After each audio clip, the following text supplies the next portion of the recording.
Di tengah meningkatnya ketegangan geopolitik di Asia Timur, dunia kembali dikejutkan oleh sebuah perkembangan besar yang menciptakan gelombang kekhawatiran di kawasan.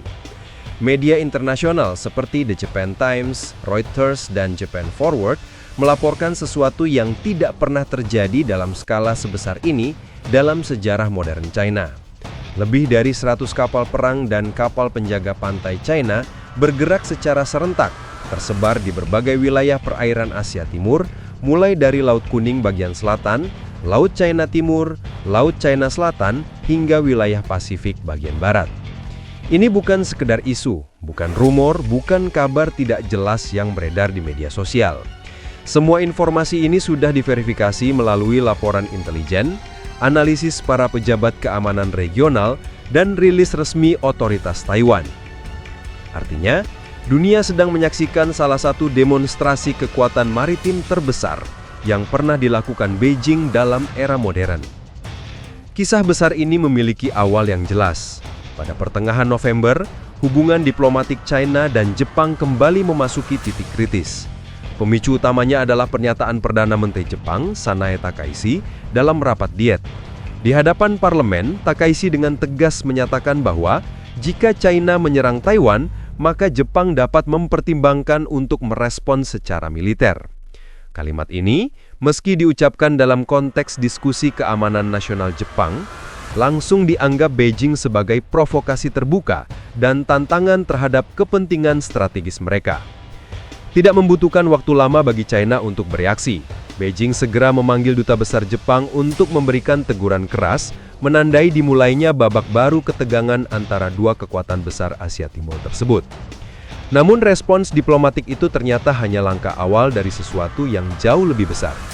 Menurut laporan Reuters dan The Japan Times, tak lama setelah insiden diplomatik itu, China mulai mengerahkan kapal-kapal militer dalam jumlah yang luar biasa besar. Data intelijen menunjukkan bahwa pada puncaknya, lebih dari 100 kapal perang dan Coast Guard China tersebar di seluruh kawasan. Jumlah ini bukan hanya lebih besar dari operasi tahun sebelumnya, tetapi bahkan melebihi beberapa pengerahan historis yang pernah dilakukan China sepanjang rantai pulau strategis yang lebih dikenal dengan nama First Island Chain.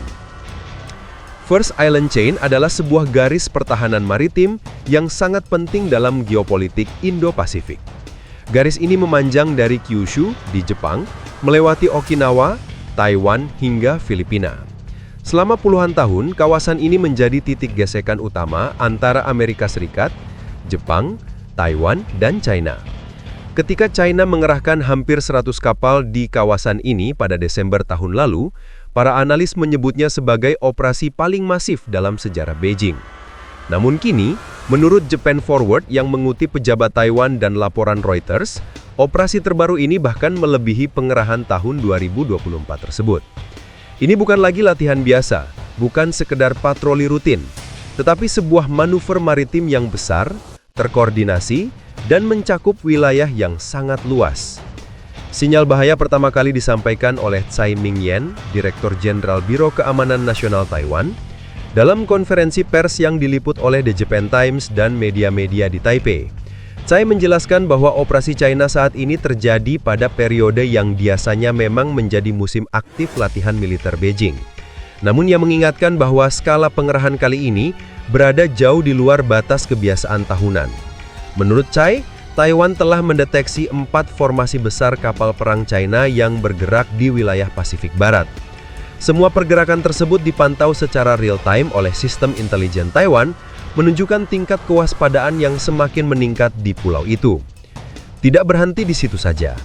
Laporan The Japan Times menyebutkan bahwa sebagian kapal China bukan hanya melakukan patroli biasa, tetapi juga melakukan latihan mock attack, yaitu simulasi serangan terhadap kapal asing di kawasan tersebut. Latihan seperti ini biasanya dilakukan untuk mengirimkan pesan tertentu kepada negara-negara yang berada dalam jangkauan operasi. Mock attack adalah bentuk latihan yang tidak hanya menunjukkan kemampuan teknis, tetapi juga mengirimkan sinyal psikologis kepada pihak-pihak yang dianggap sebagai ancaman.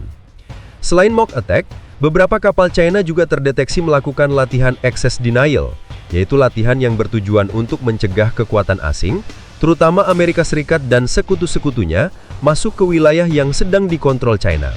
Ini adalah jenis latihan yang secara khusus dirancang untuk menghalangi bantuan militer ke Taiwan jika terjadi konflik.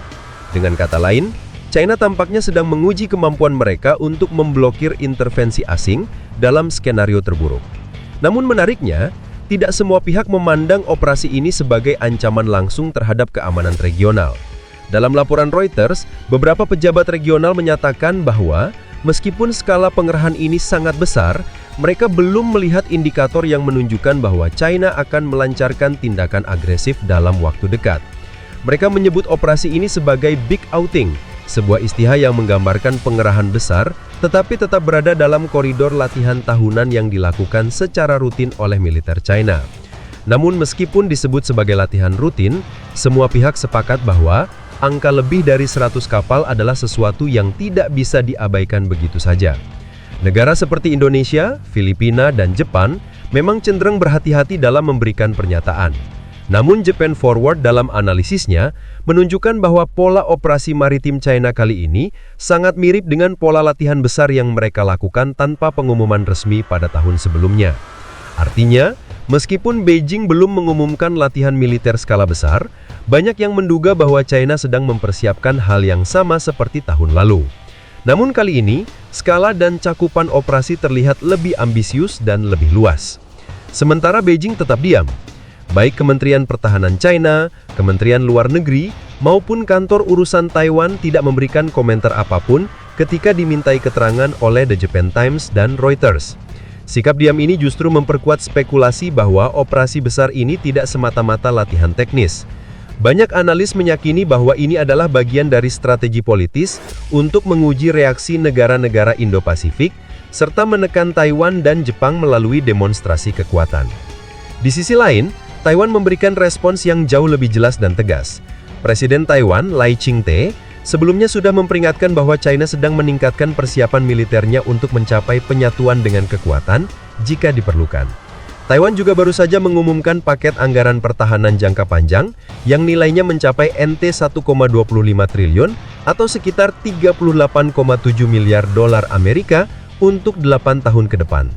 Ini adalah salah satu penguatan militer terbesar dalam sejarah Taiwan dan menjadi indikasi bahwa Taiwan tidak lagi memandang ancaman dari China sebagai sesuatu yang hipotetis, melainkan sesuatu yang sangat mungkin terjadi. Kantor Kepresidenan Taiwan juga menegaskan bahwa mereka memiliki sistem pemantauan real-time yang mampu membaca setiap pergerakan kapal China di wilayah mereka. Karen Kuo, juru bicara Presiden Taiwan, menyatakan bahwa meskipun tidak ada ancaman langsung terhadap keamanan nasional Taiwan, tindakan China tetap dipandang sebagai ancaman serius terhadap stabilitas kawasan Indo-Pasifik. Taiwan juga menegaskan bahwa mereka akan terus bekerja sama dengan mitra internasional, terutama Amerika Serikat dan negara-negara sekutu, untuk mencegah tindakan sepihak yang dapat mengganggu kestabilan kawasan. Sementara itu, Jepang, meskipun menjadi negara yang paling dekat secara geografis dengan aktivitas militer China di Laut China Timur, memilih mengambil sikap yang lebih hati-hati dalam menanggapi situasi ini. Pasukan Bela Diri atau Japan Self-Defense Force, ISTF, menyatakan bahwa mereka tidak melihat lonjakan aktivitas yang signifikan setelah pernyataan Perdana Menteri Takaishi. Namun tetap mengakui bahwa China memang sedang meningkatkan kemampuan operasi maritim dan udaranya. Kapal-kapal Coast Guard China juga dilaporkan melakukan manuver di sekitar Kepulauan Senkaku, wilayah yang selama ini menjadi sumber konflik berkepanjangan antara Jepang dan China. Salah satu temuan menarik dari laporan Reuters adalah bahwa meskipun ada lebih dari 100 kapal China yang tersebar di kawasan Asia Timur, jumlah kapal yang berada di sekitar Taiwan tidak meningkat secara signifikan. Sekilas, hal ini tampak kontradiktif. Namun menurut analis keamanan, ini adalah bagian dari strategi baru China, yaitu menyebarkan kapal mereka secara luas untuk melakukan stres test terhadap seluruh kawasan.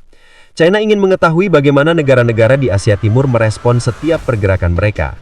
Apakah negara-negara tersebut panik, diam, bereaksi keras, atau justru tidak berbuat apa-apa? Dengan cara ini, China dapat memetakan titik-titik sensitif yang dapat mereka manfaatkan di masa depan. Lalu muncul pertanyaan besar, apakah semua ini berarti bahwa China sedang bersiap untuk konflik? Jawabannya belum tentu. Namun jika menilik pola operasi militer China dalam beberapa tahun terakhir, mereka sering memulai aktivitas besar dengan pengerahan kapal tanpa pengumuman, kemudian melanjutkannya dengan latihan mendadak, dan pada akhirnya menggunakan situasi tersebut untuk menekan Taiwan atau Jepang melalui jalur diplomatik. Dengan kata lain, meskipun Beijing menyebut operasi ini sebagai kegiatan rutin, timing dan skalanya menunjukkan bahwa semua ini mungkin adalah bagian dari strategi yang jauh lebih besar. Pada titik ini, seluruh dunia sedang berada dalam fase menunggu. Para analis regional yang diwawancarai oleh Reuters mengatakan bahwa minggu-minggu ke depan akan menjadi periode yang sangat menentukan. Jika Beijing memutuskan untuk mengumumkan latihan militer besar-besaran, maka apa yang terlihat saat ini adalah tahap awal dari sesuatu yang jauh lebih besar. Namun jika mereka tetap diam, operasi maritim besar ini bisa berlangsung dalam format yang tidak dapat diprediksi, menciptakan ketidakpastian baru di kawasan itu. Asia Timur kini kembali menjadi panggung geopolitik paling panas di dunia. Dari komentar seorang Perdana Menteri hingga pengerahan lebih dari 100 kapal perang, semuanya terjadi hanya dalam hitungan pekan. The Japan Times, Reuters, dan Japan Forward telah memberikan gambaran yang cukup jelas mengenai apa yang sedang terjadi. China sedang menguji batas kesabaran kawasan. Taiwan memperkuat pertahanannya. Jepang mengambil posisi defensif. Dan negara-negara lain di Indo-Pasifik memperhatikan setiap gerakan dengan cermat. Pertanyaan besarnya kini adalah, apakah ini sekadar latihan rutin yang diperbesar, ataukah kita sedang menyaksikan babak pembuka dari perubahan besar di kawasan Indo-Pasifik? Tidak ada yang tahu pasti. Tetapi satu hal jelas, situasi ini nyata, didukung fakta, dan seluruh dunia sedang memperhatikannya. Ketika lebih dari 100 kapal militer bergerak tanpa pengumuman resmi, dunia tidak punya pilihan selain terus mengawasi setiap gelombang yang bergulir di Asia Timur.